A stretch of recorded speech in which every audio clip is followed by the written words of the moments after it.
Buenas tardes, jóvenes. Buenas tardes, doctor. Buenas tardes. Buenas tardes, doctor.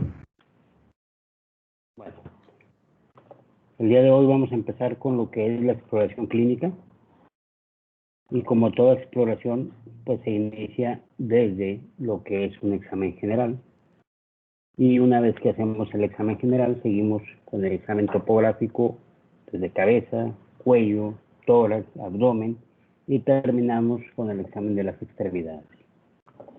En cuanto al examen general, lo que nosotros debemos evaluar son la actitud, la facies del paciente, su marcha, el hábito constitucional, talla, peso y desarrollo. ¿Cuál es el tipo de personalidad? A eso se refiere la coloración de la piel y mucosas, si está pálida, rubicunda, cianótica, ictérica, etc. La presencia o no de erupciones cutáneas, edemas, nódulos o tumoraciones subcutáneas y finalmente si el paciente tiene o no fiebre. En relación a la actitud, bueno, se define esta como la postura que adopta el paciente, ya sea en la posición de pie, sentado o acostado. Y todas las posturas pueden ser indiferentes, preferentes u obligadas. A su vez, estas pueden ser pasivas o activas. Así, por ejemplo, en el paciente con disnea de origen cardíaco, el síntoma mejora en la posición sentada o semisentada. Ya habíamos visto la imagen del néter como el paciente con una fase ya muy avanzada de falla cardíaca requiere cada vez dormir con un mayor número de almohadas hasta que llega prácticamente el momento en que duerme sentado y apoyado sobre el respaldo de la silla. A veces incluso el paciente inclina su tórax hacia adelante apoyándose sobre una almohada y a esto, bueno, se le conoce como el signo del almohadón. Es parte de la disnea del origen cardíaco. En los derrames pericárdicos intensos, el paciente, para mejorar su dificultad respiratoria, bueno, reposa arrodillado con los brazos apoyados sobre varias almohadas, con lo que queda reproducida la posición muy parecida a la de una plegaria mahometana. En el acceso grave de angina de pecho, ya sabemos que el paciente suele permanecer quieto, pálido, sudoroso, con facies de angustia. Y ya habíamos hablado del signo de Levin, entonces tiene la mano apoyada en garra sobre el pecho, la mano cerrada, que con ese gesto nos está diciendo, nos está indicando la calidad del dolor. E inclusive el paciente nos llega a decir que siente o tiene la sensación de que en ese momento se va a morir. Ya habíamos visto también esta posición en cuclillas, bueno, que se presentan algunas cardiopatías congénitas cianóticas, sobre todo la tetralogía de Fallot, pero otras posibilidades, otras cardiopatías, la estenosis pulmonar valvular grave, la atresia tricuspidia, la transposición clásica de los grandes vasos, la trilogía de Fallot. Entonces, ya decíamos, esta posición lo que genera es cambios en las resistencias vasculares pulmonares y con eso mejora la cianosis y la disnea del paciente. En ocasiones, bueno, ya verán ustedes, por ejemplo, en el paciente, cuando vean neurología, pero algunos pacientes con endocarditis infecciosa que tienen, pueden adoptar en el decúbito lateral con la cabeza extendida hacia atrás, con piernas y brazos flexionados. A esto se le conoce como posición en gatillo de fusil. Y si tenemos al paciente con fiebre por endocarditis infecciosa, entonces esto nos debe indicar la posibilidad de que el paciente esté desarrollando un embolismo séptico o inclusive la presencia de una hemorragia subaracnoidea. Y finalmente, es muy común encontrar esto. El paciente con un decúbito pasivo, inconsciente, con facies estuporosa, flácido, hipotónico, con hemiplegia, que esta puede dividirse, puede ser dependiendo del sitio donde esté el evento vascular cerebral. La hemiplegia puede ser directa o alterna. La directa es cuando está el problema a nivel de encéfalo de la corteza cerebral. La alterna es cuando el problema está a nivel de tallo. Y obviamente por la parálisis facial hay una asimetría a nivel facial y el paciente de pronto cuando respira infla los cachetes como si estuviera fumando una pipa, es el signo del fumador de pipa. Entonces todo esto caracteriza a los accidentes vasculares cerebrales agudos. Desde el punto de vista cardiológico, ¿cuáles son los problemas que me pueden generar un evento vascular cerebral, sobre todo de origen isquémico? El paciente con estenosis mitral que ha dado una dilatación auricular tan importante que genera una fibrilación auricular. Los pacientes con infartos, sobre todo los infartos anteriores que hacen zonas aneurismáticas y que pueden generar trombosis intracavitaria. Las miocardiopatías, como la miocardiopatía dilatada, que también me genera fácilmente la posibilidad de que se formen coágulos o trombos dentro del ventrículo izquierdo. Finalmente, la mixoma de aurícula izquierda, que es el tumor más frecuentemente encontrado a nivel cardiológico. Entonces, todos estos datos me pueden dar embolismos y generarme la oclusión de algún vaso cerebral y, como consecuencia, darme origen a un EBC. De hecho, en la fibrilación auricular, lo que a nosotros más nos preocupa es precisamente la posibilidad de que el paciente desarrolle un EBC. Entonces, hay algunas escalas que me pueden permitir qué riesgo tiene un paciente con fibrilación auricular de desarrollar EBC y por lo tanto, de acuerdo al riesgo, pues ya decidiremos nosotros qué paciente debe ser llevado a una anticoagulación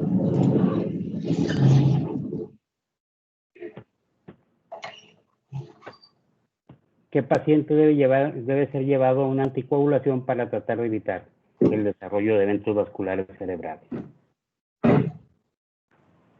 Bueno, eso es algunos ejemplos de... Si se oye bien, perdón, porque se oye mucho ruido por aquí. ¿Se oyen bien? Sí, doctor. Bueno, entonces esos son algunos ejemplos de alteraciones en la posición o en la postura del paciente que me pueden más o menos orientar a trastornos cardiovasculares. En cuanto a la facies, entendemos por facies no solo la morfología o la forma de la cara, sino también su color y los cambios impuestos por la expresión fisonómica. Algunos ejemplos de facies características en pacientes con problemas cardiológicos, bueno, tenemos en relación a una morfología, la facies alterada, una morfología alterada, bueno, tenemos la facies mongólica, que todos conocemos, los pacientes con Cristianer 21.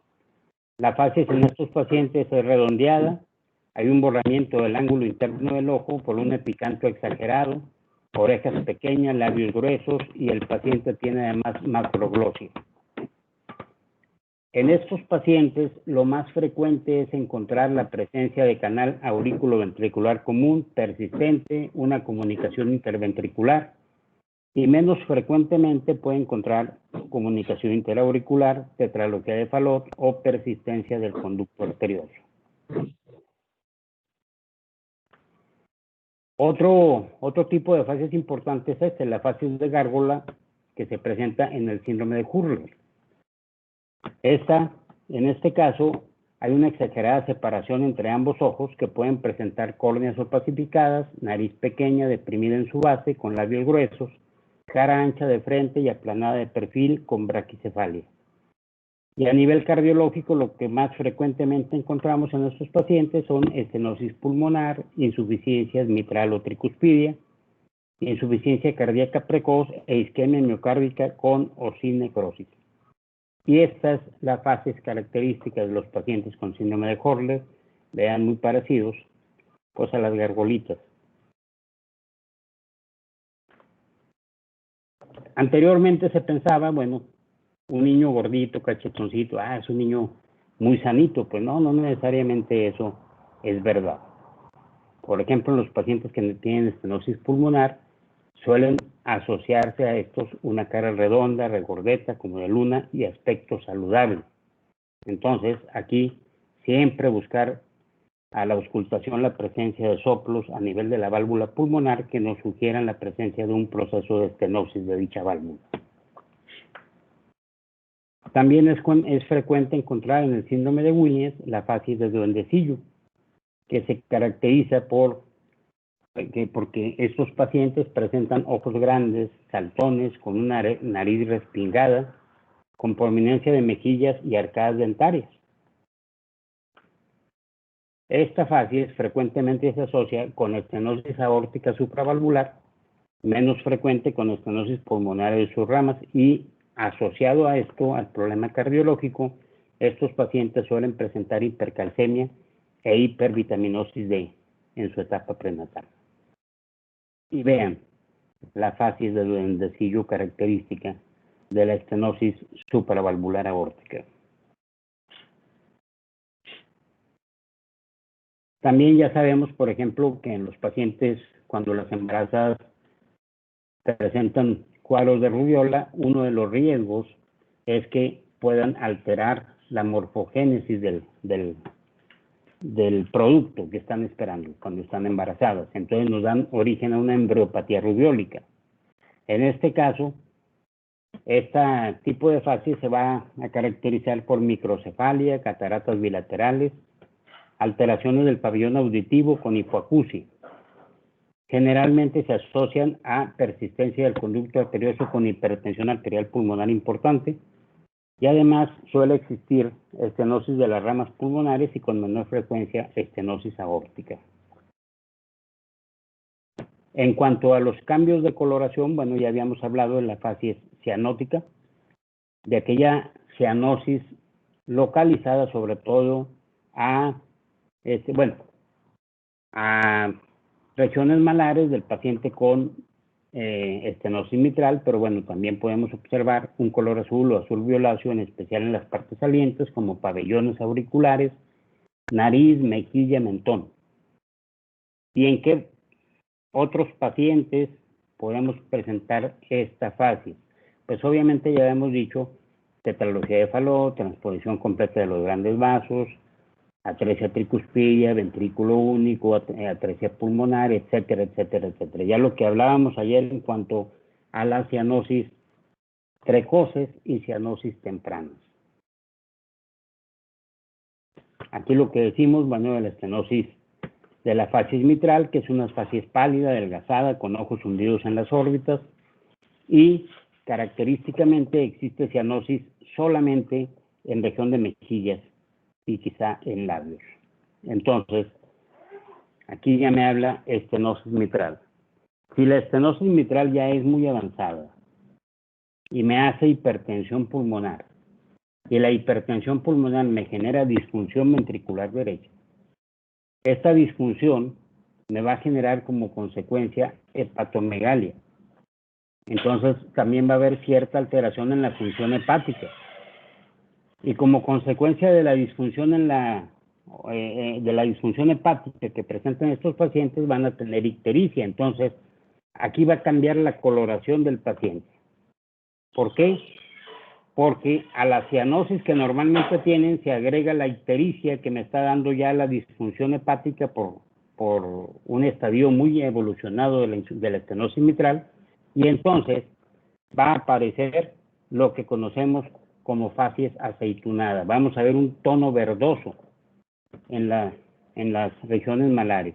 Repito, esto por la combinación de la cianosis propia de la estenosis mitral y de la ictericia dada por la disfunción hepática que ya me ha dado la falla cardíaca a la que generó el avance de la estenosis mitral.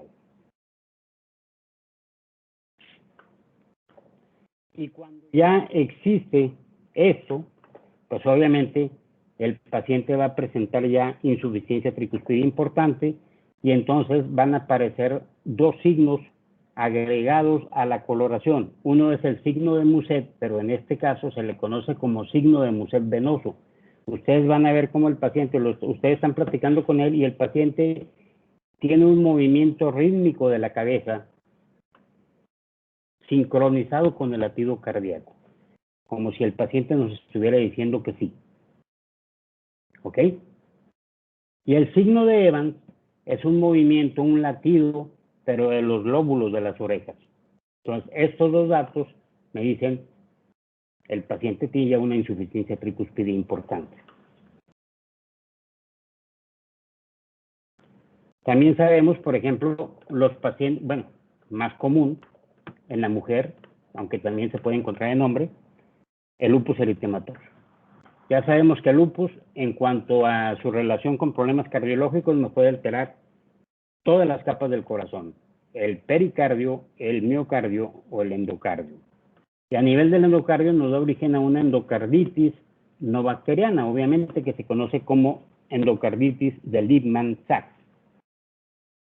Y en cuanto a la fase de estos pacientes, pues es muy característica, realmente no tiene problema, de hecho su nombre lo dice, va a tener una erupción en el apéndice nasal y en las mejillas, con una distribución en alas de mariposa de color rojo violáceo, y estas lesiones se acentúan con la exposición solar. Entonces, la distribución de las lesiones semejan a la cara de un lobo, por eso el nombre de la enfermedad de lupus eritematoso.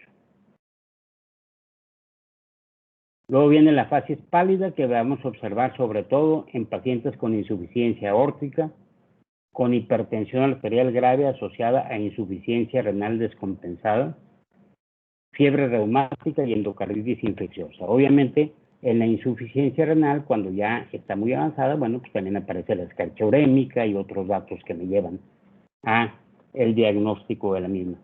No sé si ya vieron nefrología. No, doctor, apenas el siguiente semestre. Ok. ¿Y neurología también el próximo semestre? Sí, también el próximo semestre. ¿Y derma? Apenas. Ok. Bueno. Luego les voy a encargar ahí de tarea que me investiguen a qué velocidad crecen las uñas, ¿sí? Sí. Más adelante vamos a ver por qué es importante esto. Bueno, en cuanto a facies con expresión fisonómica alterada, bueno, tenemos obviamente la facies deineica, en donde nosotros vamos a ver una hendidura palpebral bien abierta con mirada de ansiedad, aleteo nasal, y este lo vamos a ver en el edema agudo pulmonar, en el tromboembolismo pulmonar grave y en una cosa que se llama asma cardíaca. Es muy común que a los pacientes con congestión pulmonar importante por falla cardíaca avanzada se les confunda de pronto con problemas de asma cardíaca, porque la congestión pulmonar me genera constricción de los bronquios y obviamente al momento de auscultar a veces, en lugar de escuchar los estertores clásicos de la congestión pulmonar, lo que escuchamos es sibilancias. Y se dice, el paciente tiene asma bronquial. Y no, lo que pasa es que ese espasmo bronquial está dado por la congestión pulmonar y por eso es que se ha acuñado este nombre de asma cardíaca. Entonces aquí en lugar de dar broncodilatadores, obviamente, ¿qué tendremos que hacer? Dar diuréticos, ahí descongestionar al paciente.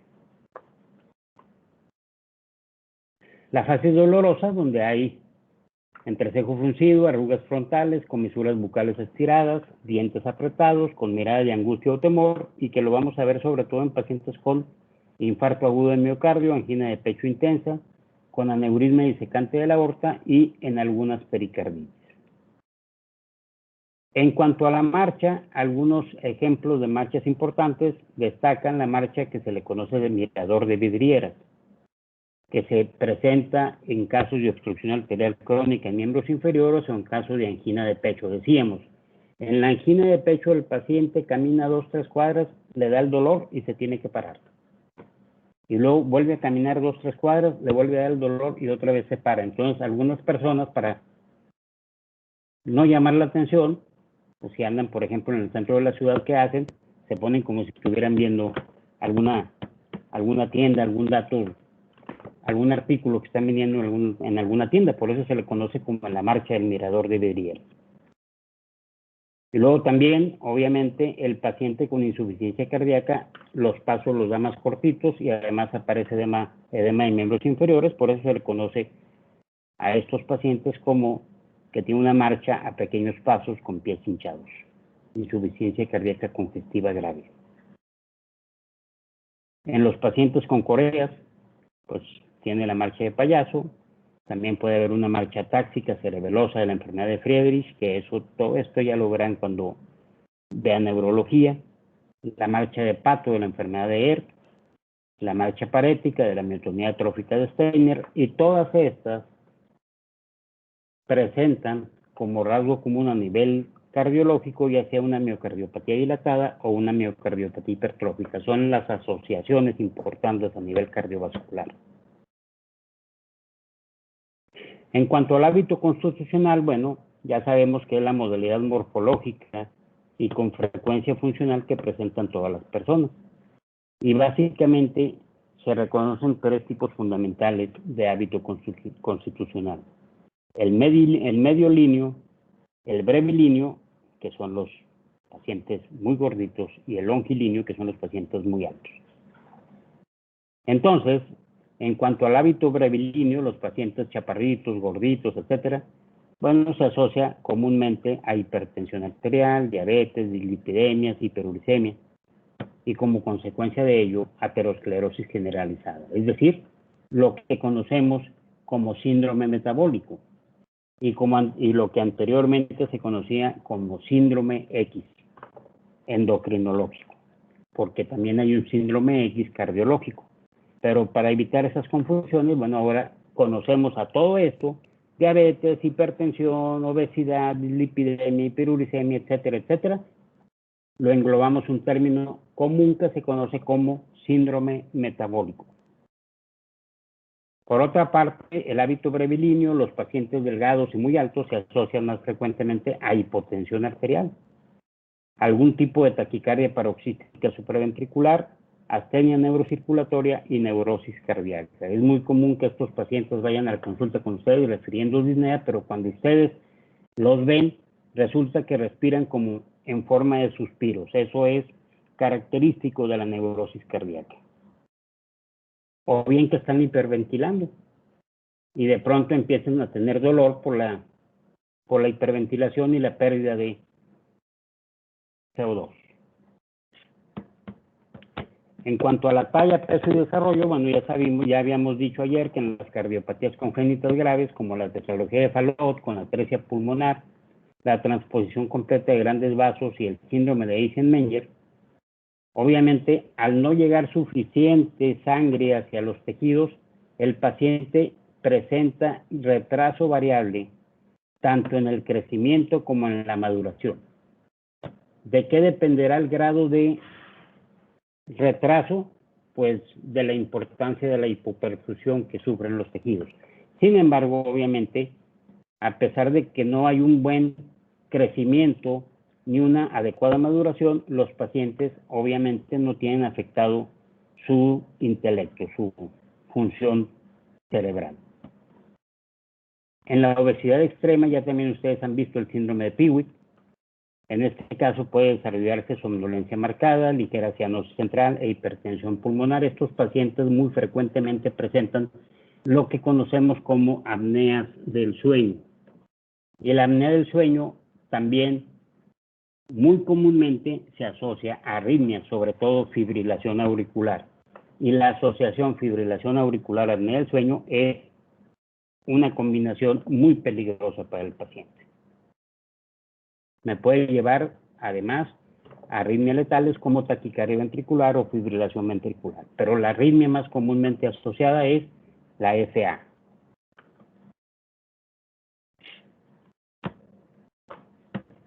¿Ok?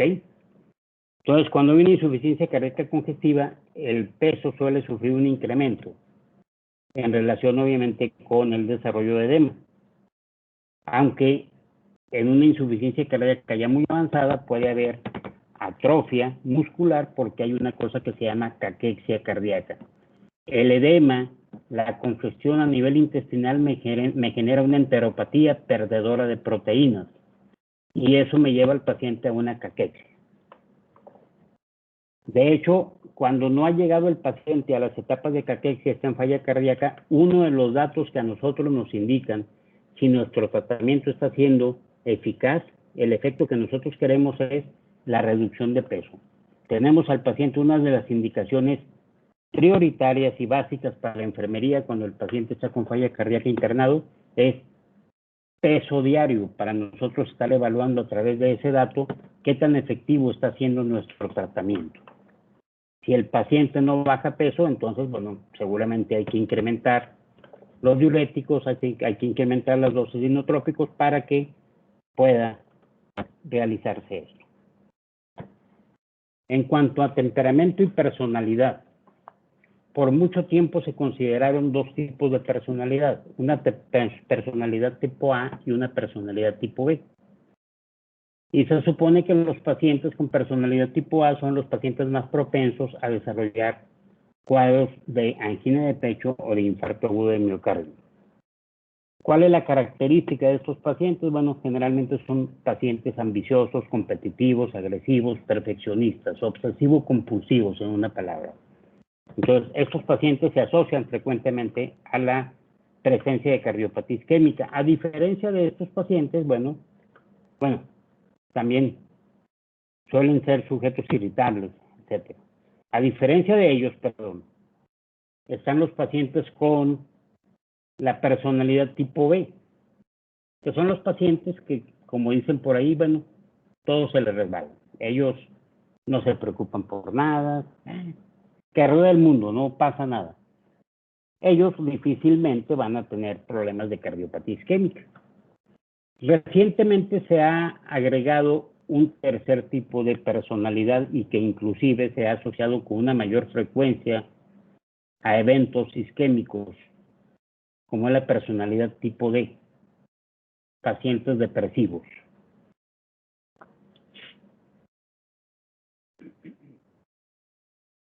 En cuanto a la coloración de piel y mucosas, bueno, la palidez es casi constante en las valvulopatías aórticas y en la fase maligna o evolutiva de la hipertensión arterial, así como en la lipotimia y el síndrome de Stokes-Adams. La hipertensión arterial se conoce como maligna cuando existe un incremento súbito de la hipertensión hasta una crisis hipertensiva, y algunos de estos pacientes como que pierden algo de peso, o sea, por eso la asociaban como algo parecido a lo que sucede con el cáncer, por eso se le habló de maligna, pero bueno, realmente es muy raro. La rubicundez, ya sabemos que pacientes con una cardiopatía hipertiroidea, existe una rubicundez generalizada por vasodilatación, y además hay aumento en el número de eritrocitos, ya sea de origen primario o secundario. Y todo esto puede causar hipertensión arterial y tendencia a episodios trombóticos cerebrales o coronarios. El hipertiroidismo también es un factor muy importante para la generación de fibrilación auricular. De hecho, un dato importante a tener en cuenta es que siempre que nos enfrentemos a un paciente con fibrilación auricular, sobre todo si es un paciente joven, jóvenes, háganle pruebas de función tiroidea. Hay que descartar al hipertiroidismo como la causa de esa fibrilación auricular. La cianosis, bueno, ya dijimos que desde el punto de vista fisiopatológico se divide en central y periférica, y que de acuerdo al momento de su presentación puede ser precoz, temprana y tardía, y ya hablamos suficiente el día de ayer en cuanto a esto. La ictericia, también ya ustedes saben, es el color amarillento de la piel, mucosas escleróticas y de otros tejidos ricos en elastina. Y esta está dada por el aumento en la bilirrubina por encima de 2 miligramos por ciento. Por abajo de eso difícilmente vamos a lograr detectar este tinte. Y las afecciones cardiovasculares que más frecuentemente se asocian con esto son las valvulopatías tricuspidias y los infartos pulmonares. Ya habíamos dicho hace rato en cuanto a cómo la asociación de esta tinte más la cianosis me da la coloración aceitunada prácticamente característica del paciente con estenosis mitral que ya se tricuspidizó. Y también podemos encontrar ictericia secundaria en pacientes con miocardiopatía dilatada de origen alcohólico, que desarrollan cirrosis hepática, y tanto por el alcohol como existe un tipo de cirrosis cardíaca también. Entonces esto me da una ictericia secundaria. Podemos tener erupciones cutáneas, por ejemplo, en la insuficiencia cardíaca del niño. En los niños, por ejemplo, ¿cómo creen ustedes que se manifiesta la disnea? O sea, en el adulto la falla cardíaca, la falla ventricular izquierda se manifiesta por disnea y el adulto me dice, me falta el aire. Entonces, en el niño, yo no voy a ver esto. Entonces, ¿qué dato me puede indicar que el paciente está en falla cardíaca? ¿Qué creen ustedes? Cianosis puede ser, doctor. ¿Puede? ¿Qué más? No, puede verse afectado sus horas de sueño o algo así. Pues más bien duerme de más.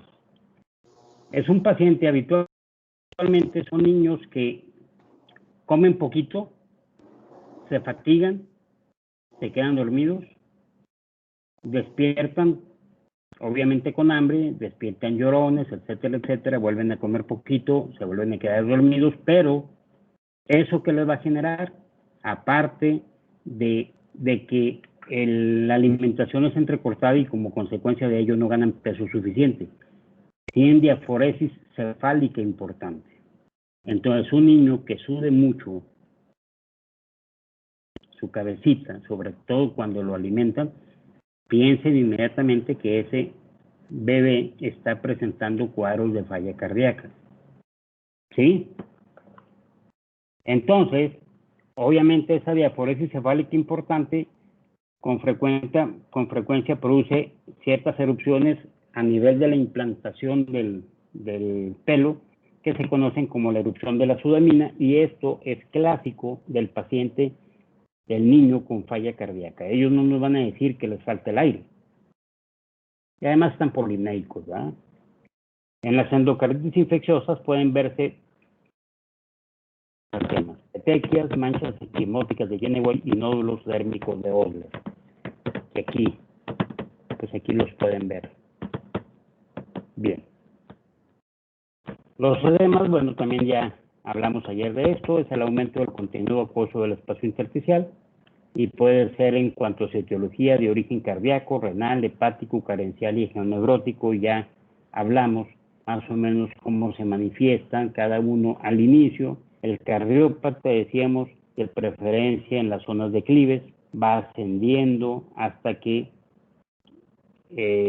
involucra también a genitales, abdomen, tórax, etcétera, etcétera. Entonces el paciente ya en este momento se encuentra en anasarca. Pero además, característica importante, decíamos que este edema es de preferencia vespertino. A diferencia de esto, el paciente hepático, inicialmente el edema está a nivel abdominal, hacia citis. Posteriormente se comprometen los miembros inferiores y el tórax y llega a la anasarca. En el nefrópata, decíamos, inicialmente se da sobre todo en los párpados, ¿sí? Y a diferencia del cardiópata, que su edema es de predominio vespertino, en el nefrópata, decíamos ayer, es de predominio matutino. Pero también con el paso del tiempo, pues se hace generalizado y aparece la anasarca. En la fiebre reumática ya sabemos que pueden aparecer unos pequeños nódulos en las caras de extensión de codos, muñecas, dedos, rodillas, tobillos y región posterior de cuello y occipucio. Y ya sabemos que cuando no se maneja adecuadamente los cuadros de fiebre reumática, entonces deja una secuela a nivel cardiológico, y la secuela cardiológica realmente puede cubrir, al igual que la endocarditis, todas las caras: pericardio, miocardio, endocardio. Lo que a nosotros en cierta forma nos preocupa un poquito más es la secuela a nivel del endocardio, porque es la que me va a dar las alteraciones valvulares, insuficiencias, estenosis, etcétera, etcétera. En la artritis reumatoide, los nódulos son más grandes y persistentes y tienen localización semejante a la de los nódulos de fiebre reumática, pero afectando además las zonas lumbar y sacra. Esto no se da en la fiebre reumática. Y en cuanto al corazón, ¿qué es el problema más frecuentemente asociado? Las valvulopatías mitral y aórtica, así como el bloqueo auriculoventricular de alto grado. La fiebre, ya sabemos, en las pericarditis purulentas suele existir fiebre éctica, es decir, fiebre en picos.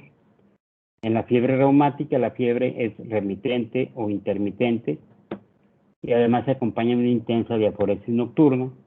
Y en el infarto suele existir fiebre, pero ojo, esto es un dato muy importante. Acuérdense que la aterosclerosis en sí misma es un proceso inflamatorio y como proceso inflamatorio me va a generar fiebre. Por eso todos los pacientes con infarto, cuando yo les tomo una biometría hemática, todos van a tener leucocitosis, manifestación de ese proceso inflamatorio. Y también me pueden dar fiebre, pero un dato importante es que la fiebre del infarto no supera 38 grados y generalmente se presenta entre el segundo y el quinto día posteriores al infarto. Luego entonces, una fiebre mayor a 38 grados y que se presenta después del quinto día, eso no es respuesta inflamatoria, eso ya me está implicando la presencia de un proceso infeccioso. Lo mismo, si tengo fiebre entre el segundo y el quinto día, pero no supera 38 grados, eso habitualmente no me habla de infección. ¿Por qué? Porque es muy común que inmediatamente vamos a ponerle antibióticos porque está infectado. No, es una respuesta inflamatoria. Es la respuesta inflamatoria propia del fenómeno de aterosclerosis. Entonces, estos dos datos es importante tenerlos en cuenta. ¿Cómo poder diferenciar ese paciente con infarto que sí está infectado del que no está infectado? Y prácticamente esto es lo que vamos a ver el día de hoy, jóvenes. Ya el lunes empezaremos con lo que es el examen topográfico y vayan leyendo algo desde exploración de cabeza, más o menos a ver qué encuentran ustedes de datos que nos puede dar la exploración en relación a trastornos cardiológicos. ¿Algún comentario, alguna pregunta, jóvenes?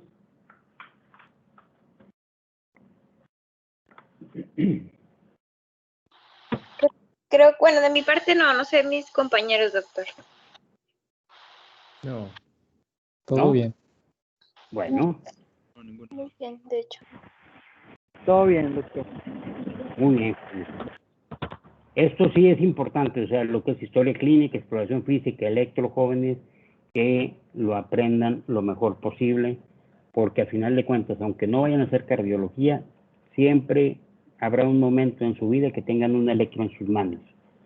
Y al menos que sepan cuándo es normal o cuándo es algo anormal y que tengo que pedir apoyo a alguien que sepa leer mejor el electro. No hay problema, o sea, no es necesario que nosotros tengamos que leer al 100%, pero sí al menos lo importante es que sepamos cuándo hay algo que no es normal para poder pedir ayuda a tiempo.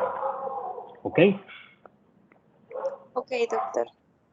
Entonces, si no hay preguntas, jóvenes, nos vemos El lunes, si Dios quiere.